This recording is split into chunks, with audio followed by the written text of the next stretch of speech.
They treated her like a stranger until the Pentagon learned who she was. The number in her hand said 47. The screen above the clerk's desk said 12. Carol Maines sat in a plastic chair that rocked slightly on one leg and did not look at the clock. She had stopped looking at clocks in certain kinds of rooms a long time ago. Clocks in rooms like this one did not move the way clocks were supposed to move. They dragged. Every minute felt like it was pulling something heavy behind it. The waiting room smelled like old coffee and floor cleaner, and the particular exhaustion of people who had been waiting so long they had stopped being angry about it and had just become part of the furniture. There were about 20 people ahead of her. Some had folders on their laps. Some stared at their phones. One older man in the corner had fallen asleep with his chin on his chest, and nobody had said a word to him. Carol kept her folder in her bag. She did not take it out. She was 51 years old. She had short hair, mostly dark with a strip of gray at the left temple, and the kind of posture that did not come from good habits but from years of needing to take up exactly the right amount of space in a room, not too much, not too little. She wore a gray jacket over a plain blue shirt and dark trousers and shoes that were clean but not new. There was nothing about her that asked to be looked at. That had been true for a long time. She had driven 4 hours to get here. She had left at 5 in the morning because she had not slept anyway, and she had stopped once for gas and once for coffee that she drank in the parking lot of a service station while the sky was still the color of old bruises turning yellow. She had not eaten anything. She did not feel it. The drive itself was not the problem. Carol had driven longer distances in worse conditions in places that did not appear on the maps that most people used. 4 hours on a highway with lane markings and rest stops and working traffic lights was almost restful by comparison. Almost. The folder in her bag had taken her 3 weeks to put together. Not because the documents were hard to find, some of them were, but mostly because finding them required her to sit down and go through things she had put in boxes a long time ago and stacked in the back of her spare room and had not opened since. There were papers in those boxes that she did not read all the way through. She read enough to know what they were, found what she needed, and put the rest back. She had her discharge papers. She had a medical summary from a base doctor she had seen briefly in 2019 before the program she was part of was closed. She had a letter from a Veterans Affairs office in another state that referenced services she was entitled to, but did not list what those services were. She had a form that asked for her service number, which she had, and a form that asked for her unit designation, which she had filled in as best she could given what she was allowed to write down. She had her ID. She had everything they had told her to bring.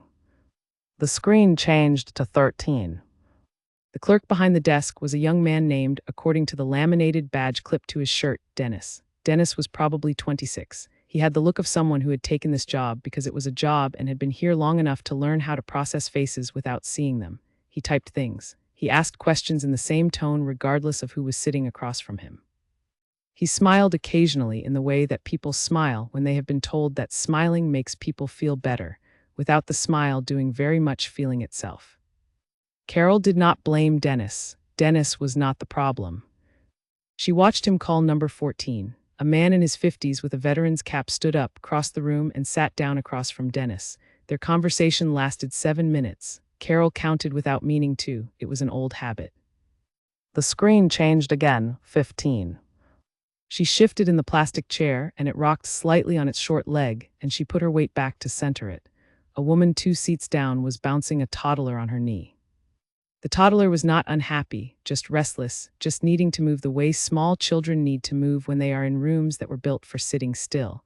Carol watched the child for a moment. The child looked back at her with the frank, open stare of someone who had not yet learned to look away from strangers. Carol looked away first. The screen moved to 17, then 18. There had been a gap somewhere, people who did not come when their number was called, and the room thinned slightly. Carol moved her bag from her lap to the floor and stretched her back without anyone noticing. She thought about the drive home, 4 hours. She could stop somewhere for food this time. There was a place she had passed on the way in, a diner with a blue sign, the kind of place that had been there for 40 years and would be there for 40 more. She could sit at a counter and eat something hot and not talk to anyone. That was a fine plan. She did not think past that. The screen changed to 44, then 45. Carol sat up slightly and straightened her jacket. She picked her bag up from the floor and set it on her lap. She did not open it yet. 46.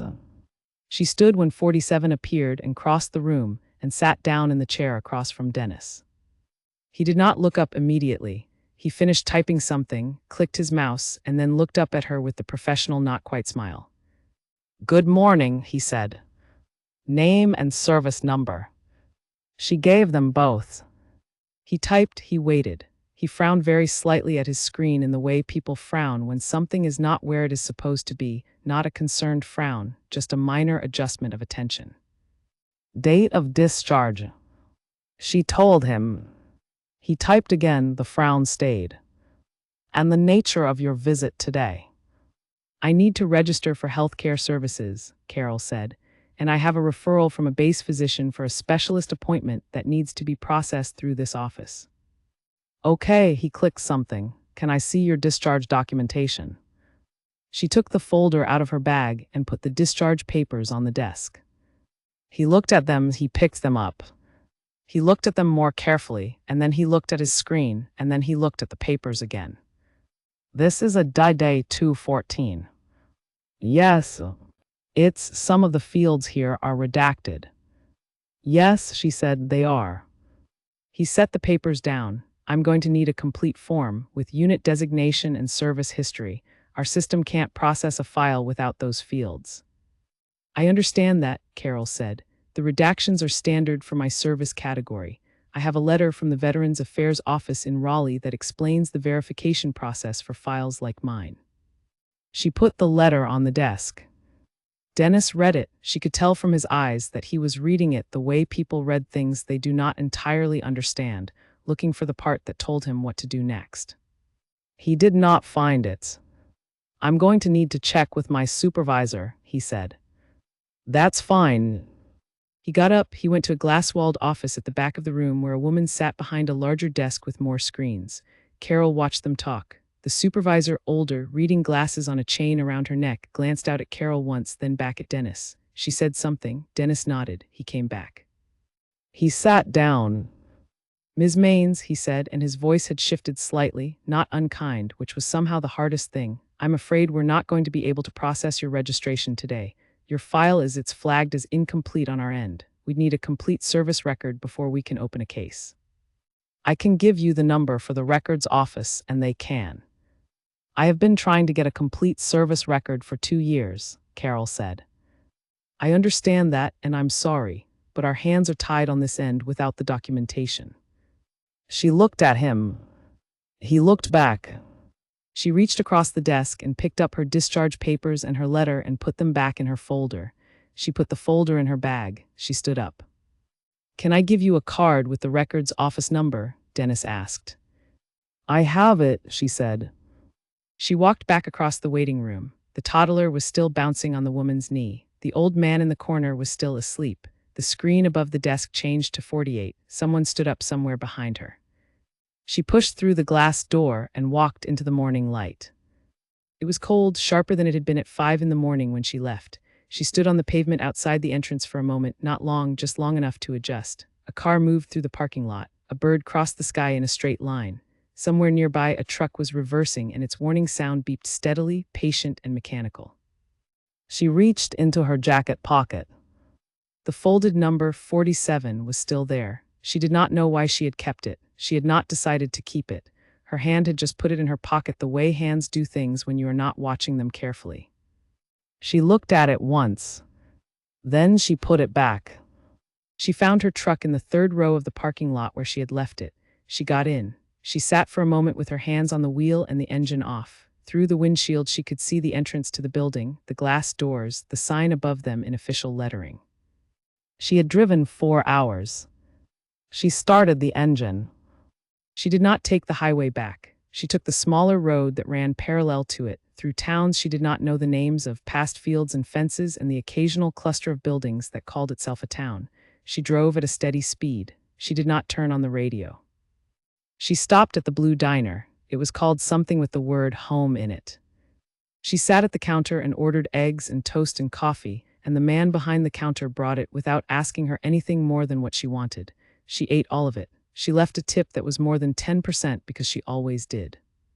She got back in the truck. She drove the rest of the way home. Her house was a single story on a quiet street in a town that did not have much to say for itself, which was why she had chosen it. The street was lined with the kind of trees that lost their leaves in autumn and had not yet grown them back, so the branches were bare and made a pattern against the sky like cracks in old plaster. She pulled into the driveway and turned off the engine and sat for a moment. The house looked the same as when she had left it at 5 in the morning. Of course it did. Houses did not change when you were gone. She knew that. She knew it fully. And yet there was still some part of her, some old wiring that she had never managed to fully disconnect, that did a quick check each time she returned anywhere, noting what was the same, what was different, what needed attention. Everything was the same. She got out of the truck and went inside.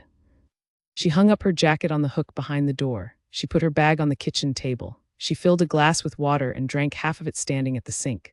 Through the window above the sink, she could see the back garden, small and mostly brown at this time of year, with a wooden fence along the back that needed a new coat of paint. She would do it in the spring. She had said that last spring, too. She set the glass down. She turned around and looked at the kitchen.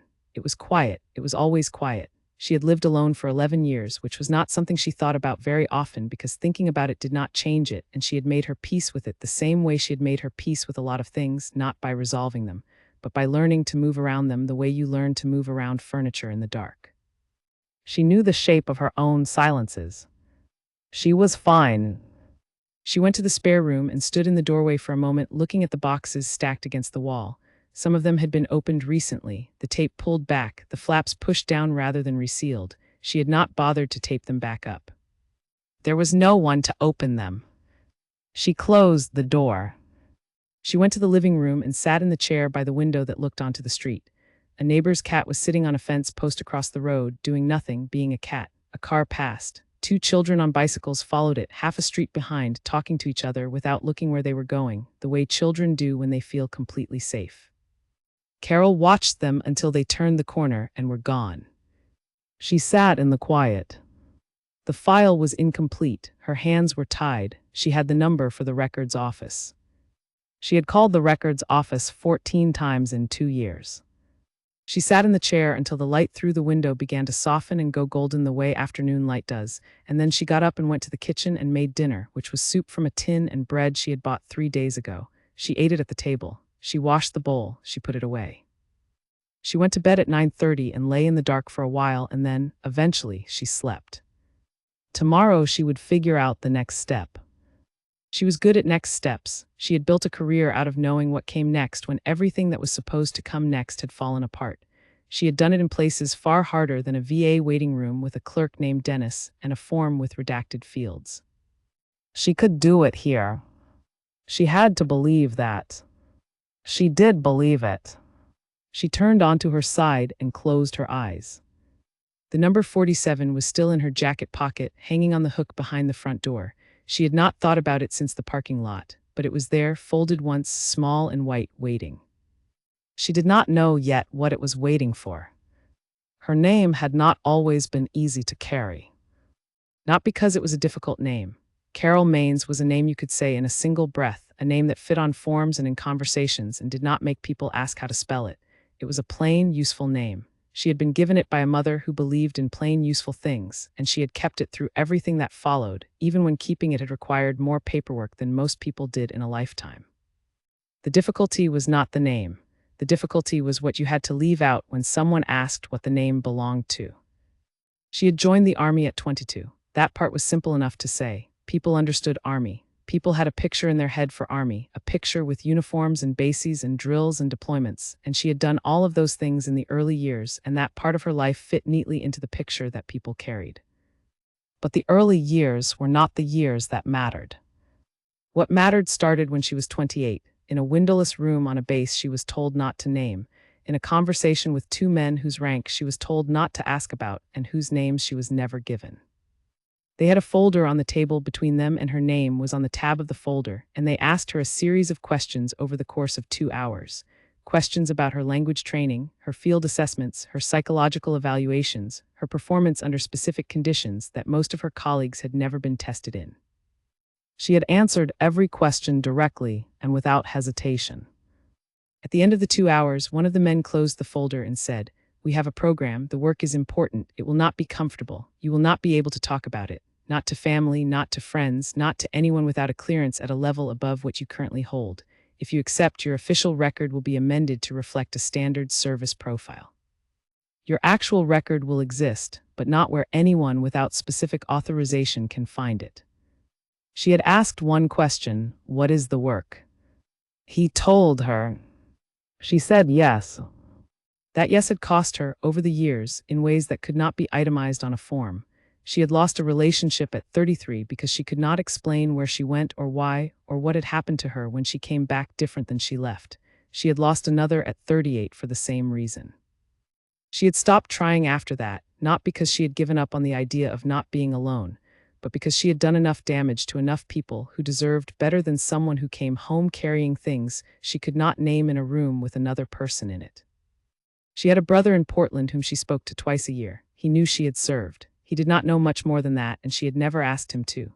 He had a family, 2 daughters, and a husband who coached youth football, and when she called him, she listened to all of that with genuine interest, the ordinary details of an ordinary life, and she held on to them like something you hold on to in water when the current is strong.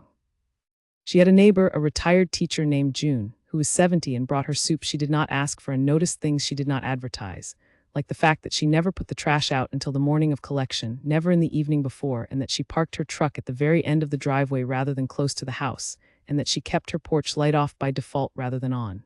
June never commented on any of this. She brought soup and asked about the garden, and once a month invited Carol for tea, and they talked about books in the neighborhood and the news, and Carol was always honest with her about what she thought, and June seemed to find this refreshing in a way that Carol found quietly touching. June was the closest thing to a friend that Carol had allowed herself in this town. That was not nothing, she knew that. The 2 years since her discharge had been a process of translation, not the kind she had done for work, though she was fluent in 4 languages and functional in 3 more. This was a different translation, trying to convert the person she had been for 22 years into a person who could do things like register for healthcare and fill out forms and sit in waiting rooms and not scan every exit before she sat down. She was still working on the last one. The healthcare registration was urgent for a specific reason. There was a pain in her left knee that had been getting worse since the previous winter, a deep grinding pain that appeared on stairs and worsened in the cold, and that she recognized as the consequence of a specific incident 7 years ago that she had walked off at the time because there was no other option. She had wrapped it herself and kept moving and done what needed to be done, and then for years she had simply managed it with careful movement and over-the-counter medication that worked less and less well as time went on. She needed to see an orthopedic specialist. She had known this for almost a year. The base doctor she had seen briefly before her program was shut down had written her a referral. Getting that referral process through the VA system required her to first register as a veteran in that system, which required a complete service record, which required a service record that was not classified, which she did not have. This was the loop she had been in for 2 years. She had called the records office 14 times. She had written 3 letters, 2 of which were acknowledged and 1 of which disappeared entirely. She had filed a formal request for declassification of relevant portions of her service record and had received 8 months later a letter telling her that her request was under review. She had followed up on that letter twice and both times had been told the review was ongoing. She had been told to be patient by people who had never had to be patient about their own bodies. The morning after she came home from the VA office, she woke up at her usual time, 4:50 in the morning, because her body did not know how to sleep past it. She lay in the dark for a few minutes doing the quiet inventory she always did, left knee, moderate, about a 5 this morning, bearable, and then she got up and made coffee and sat at the kitchen table with it in the blue pre-dawn quiet. She had a yellow legal pad on the table. She had been keeping notes on it for the past 2 years, a running log of every call she had made, every letter she had sent, every name she had spoken to, and what they had said. The pad had 31 pages filled in it. She turned to a new page and wrote the date and Dennis's name and what he had said. She did this every time. She did not know yet what she was going to do with these notes. Maybe nothing. Maybe they would be evidence of something someday if she needed evidence. Maybe they were just a way of making sure she did not feel like she was imagining it, that every time she hit a wall, the wall was real and documented, and not something she had somehow created herself by not trying hard enough. The wall was real. She had the notes to prove it. She sat with her coffee until it was light enough outside that she could see the back garden through the kitchen window. The wooden fence needed paint. The small apple tree at the back had buds on it, very early, very small, the kind of buds that made a promise the weather might not keep. She would paint the fence in spring. She turned back to her legal pad. She was going to call the records office again today. She was going to ask to speak to a supervisor. She had done this before and it had not resulted in anything, but she was going to do it again because the alternative was to stop, and she had never been able to locate the part of herself that stopped. That was the thing about 22 years of being told that failure was not an option. It rewired you in ways that lasted. You could leave the work and come home and spend 2 years trying to live a quiet life in a house on a street with a fence that needed painting, and the wiring did not change. You pushed until something moved or you found a different door. She had not found the different door yet. She was still looking. What she did not know, what she had no way of knowing as she sat at her kitchen table in the early morning light writing Dennis's name in neat letters on a yellow legal pad, was that something had already moved. Not because of any of her 14 phone calls. Not because of her 3 letters. Not because of the formal request that was under review. Something had moved because of a document she had never seen, in a process she had never been part of, involving people she had never met, in a building in Washington where the floors were marble and the ceilings were high and the air always smelled faintly of carpet cleaner and very old paper. It had started 3 weeks before she drove 4 hours to sit in a plastic chair. It had started with a name in a column in a report that nobody was supposed to be reading anymore. The name was hers. She did not know that yet. She finished her coffee and picked up the phone. She called the records office. It rang 7 times and went to voicemail. She left a message, her name, her service number, her callback number, polite and precise. She had left this exact message before. She knew how it sounded. She knew what the chances were of a callback today. She set the phone down. She got up and put on her jacket and went outside to look at the apple tree up close. The buds were smaller than they had looked from the window, but they were there. She stood in the cold garden for a while. She went back inside. She would try again tomorrow.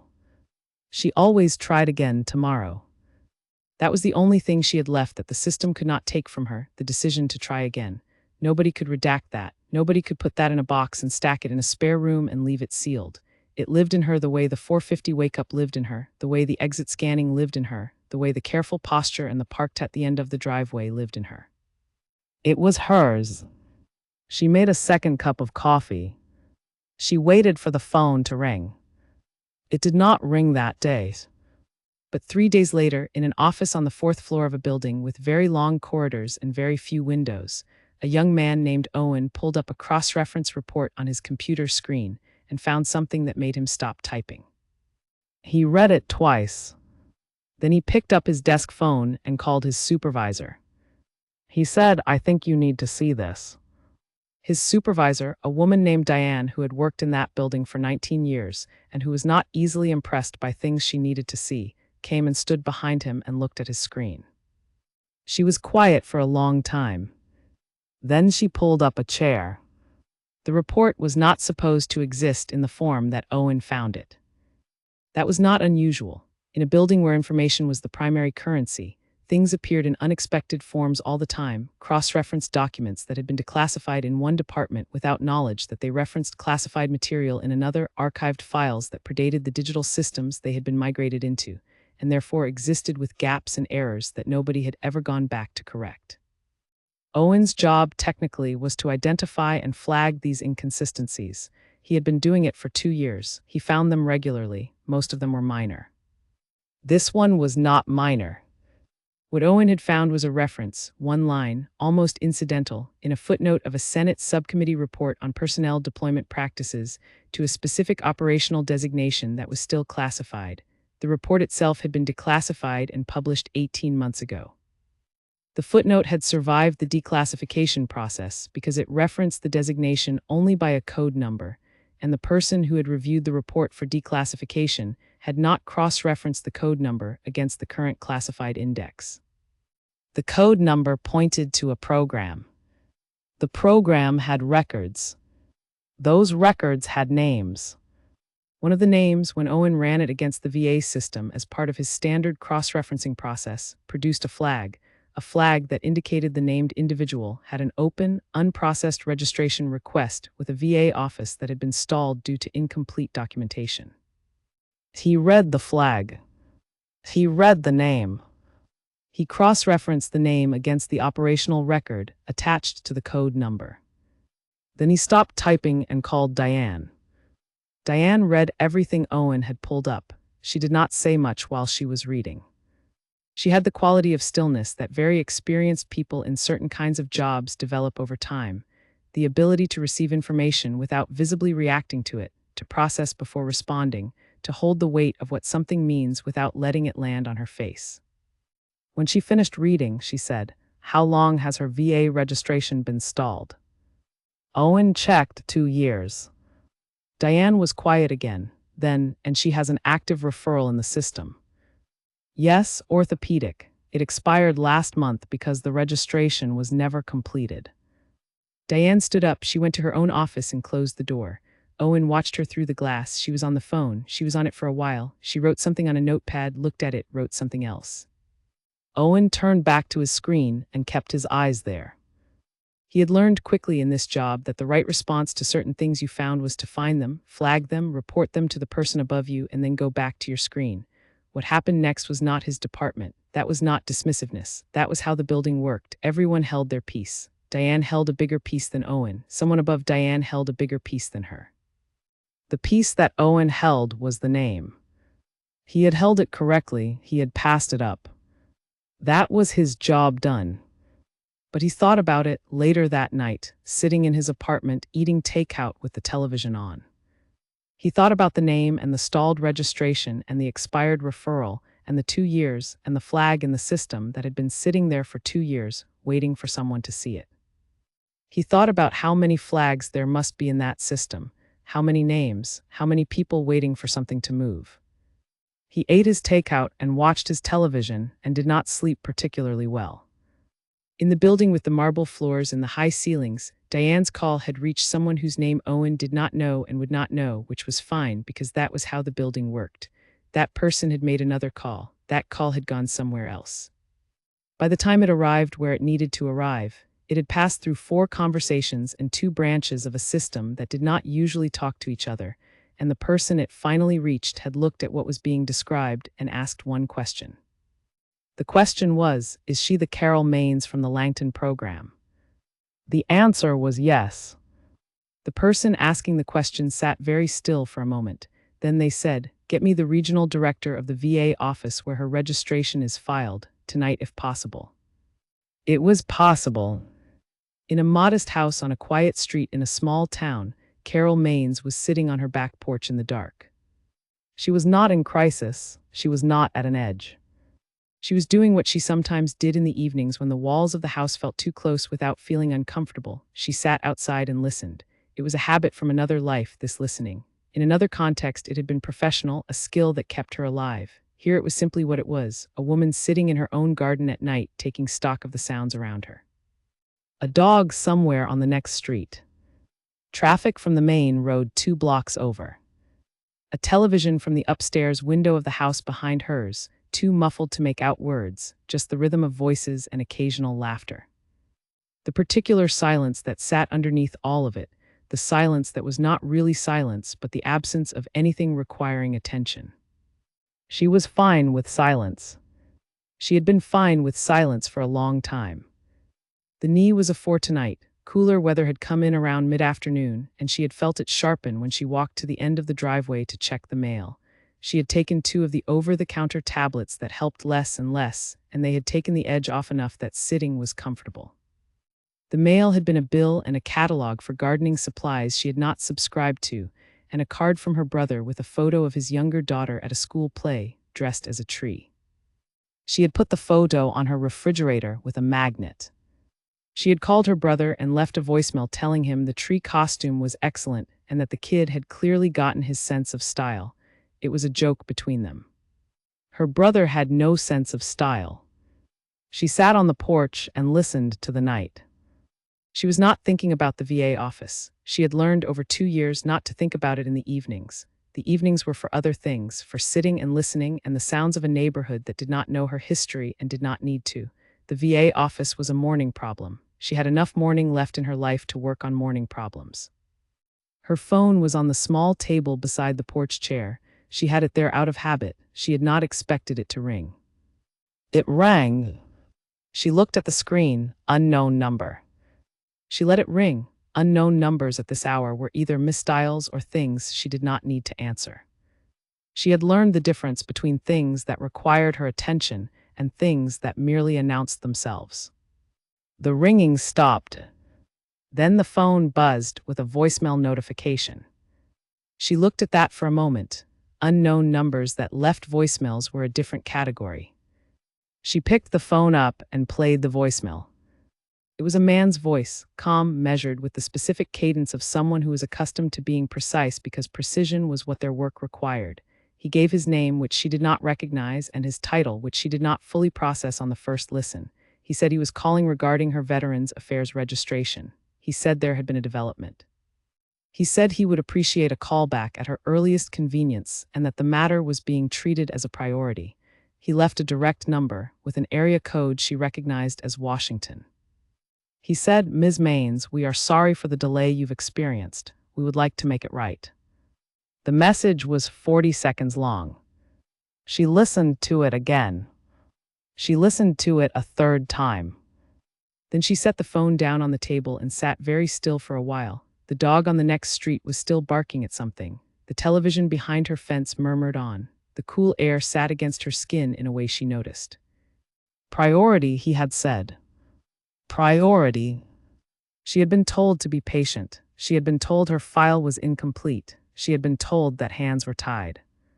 She had been told to call the records office, and she had called it 15 times across 2 years and left messages in careful, polite language and heard nothing back. And now a man with a Washington area code had called her at 8:30 in the evening to tell her the matter was a priority. Something had changed. She did not know what yet. She picked the phone back up and played the message one more time, not because she had missed anything. She had caught everything on the second listen. She played it a third time because she needed to hear it in the context of what she knew about how things worked, about how changes happened in systems like this, slowly and then all at once, about what it meant when a system that had been ignoring you suddenly shifted. Something had surfaced. Some piece of her record that she had not been able to surface herself. The question was what, and the question after that was what it meant. And the question after that, the one she did not ask out loud, even alone, even in the dark on her back porch, was whether it was going to be a good thing or a complicated thing or both. In her experience, these things were usually both. She went inside, she stood at the kitchen sink and ran the cold water and let it run over her hands until it was very cold. She did not know why she did this. She had done it before, in other moments where something was shifting that she could not yet see clearly. It grounded her in something simple and immediate. The water was cold. She was here. She turned off the tap. She dried her hands.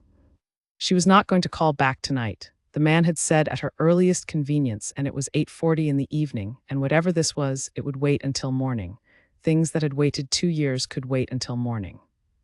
She went to bed. She did not expect to sleep. She slept. She called back at 8 in the morning. He answered on the second ring. His name was Arthur Bowen, and he held a title that sat inside a department that sat inside an agency whose full name she had known for a long time, though not in the context of her own paperwork. He spoke the way she had expected him to speak, precisely, without padding, with the careful honesty of someone who had been told to be honest and had decided to be genuinely honest rather than strategically honest, which she appreciated. He said there was an administrative error that affected your file. A document that should have been cross-referenced with your VA registration was not, due to a classification discrepancy that dates back to your discharge. That discrepancy has now been identified and corrected. She said, "What changed?" He said, "A routine review flagged an inconsistency. The right people saw your file for the first time. She understood what he was not saying, which was that nobody had been looking for the inconsistency, and nobody had been looking for her, and it had been a matter of luck, of one person at one screen on one particular day. She understood that, and she let it sit where it was. She was not here to argue about how things worked. She was here to find out what happened next. Your service record, Arthur Bowen said, will be updated within 72 hours with a verified service summary that contains the information necessary for VA registration without compromising classified details. The update will be communicated directly to the regional office. Your registration will be completed on our end, not yours. You will not need to go back in. She sat with this for a moment. My referral expired, she said. We know it will be reissued with an extended date. You will receive a call from a patient coordinator within the week to schedule your appointment. In the records office, she said, I filed a formal request for declassification 20 months ago. I know, he said, that request has been processed. You will receive the decision in writing. He asked if she had any other questions. She had several, but most of them were not questions he could answer or that it served her to ask in this format. She asked the one that mattered most. Is this resolved, or is this a temporary solution that will require me to restart this process in a year? There was a pause, not a long one. It is resolved, he said. Your file will reflect your full service category in the system going forward. This will not recur. All right, she said. Ms. Maines, he said, and there was something in his voice that was not quite the careful professional tone from before, something slightly more human. What happened with your file should not have happened. I want to say that clearly. She said, I know. She said goodbye and ended the call. She set the phone on the kitchen table. Outside through the window, the apple tree in the back garden had a few more buds than it had had a week ago. Very small, very early, but there. She sat at the table for a while. She was not sure what she felt. She had prepared herself over 2 years for the grinding forward motion of a system that moved in friction. She had built her energy around pushing. Now the thing she had been pushing against had moved, and she was sitting in her kitchen at 8 in the morning with a cup of coffee going cold and the phone on the table, and there was a stillness she did not quite know what to do with. That was all right. She did not need to know right now. June's car was in the driveway across the street. She had been meaning to go for tea for 2 weeks and had kept putting it off for reasons she could not clearly name. She would go this week. She would sit in June's kitchen with its good light and its books stacked on every surface, and she would drink the strong tea June always made, and they would talk about the neighborhood and the news. She would not explain what had happened. She did not need to explain it to anyone. But she would sit across from someone who was glad to see her, and she would be present in that room the way she had been learning, slowly and imperfectly, to be present in rooms that were safe. She got up and poured the cold coffee down the sink and made a fresh cup. She stood at the window and looked at the apple tree. The car needed petrol. She would do that today.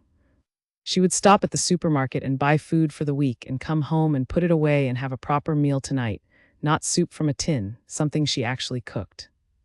She would call her brother this evening. Not a voicemail this time, an actual call. She would tell him the tree costume was inspired and listen to him talk about youth football and both of his daughters and his ordinary, beautiful, uncomplicated life, and she would hold all of that carefully the way she always did. The day ahead was a plain, unstructured day. Nothing in it required her training.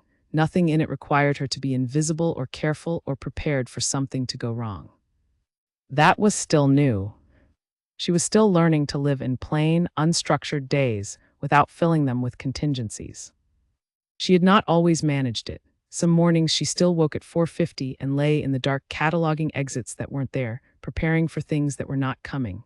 Some evenings the walls felt close in a way that had nothing to do with the size of the house. But she was learning. She was still here, which was not nothing. It was, in fact, quite a lot.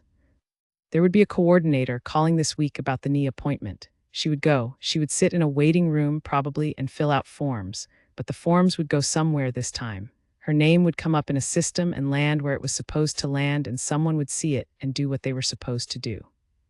She would not have to fight for that particular thing anymore. There were other things she would still have to fight for. That was true of everyone. The world was full of systems that had not been built with certain people in mind, and navigating them took energy that she was tired of spending but would spend anyway because that was how it worked, and she had never found the part of herself that stopped. But this one thing had moved. After 2 years and 15 phone calls and 3 letters, and one long drive and a plastic chair that rocked on one leg, it had moved. She picked up her coffee and walked to the back door and opened it and stood in the doorway. The morning air was cold and smelled faintly of rain from the night before. The wooden fence needed paint. The apple tree had its small early buds. She stood there for a moment, just standing, just being a woman in a doorway looking at her garden in the morning. Then she went back inside. She had things to do. She had always had things to do, and she had always done them, and today was going to be the same as every day in that respect, forward, steadily, one thing at a time. She put on her jacket. She got her keys. She walked out to the truck at the end of the driveway and got in. She sat for a moment with the engine off, the way she sometimes did, and looked at the street, the bare trees with their early buds, the neighbor's cat on the fence post again, doing nothing, being exactly what it was. She started the engine. She backed out of the driveway. She drove.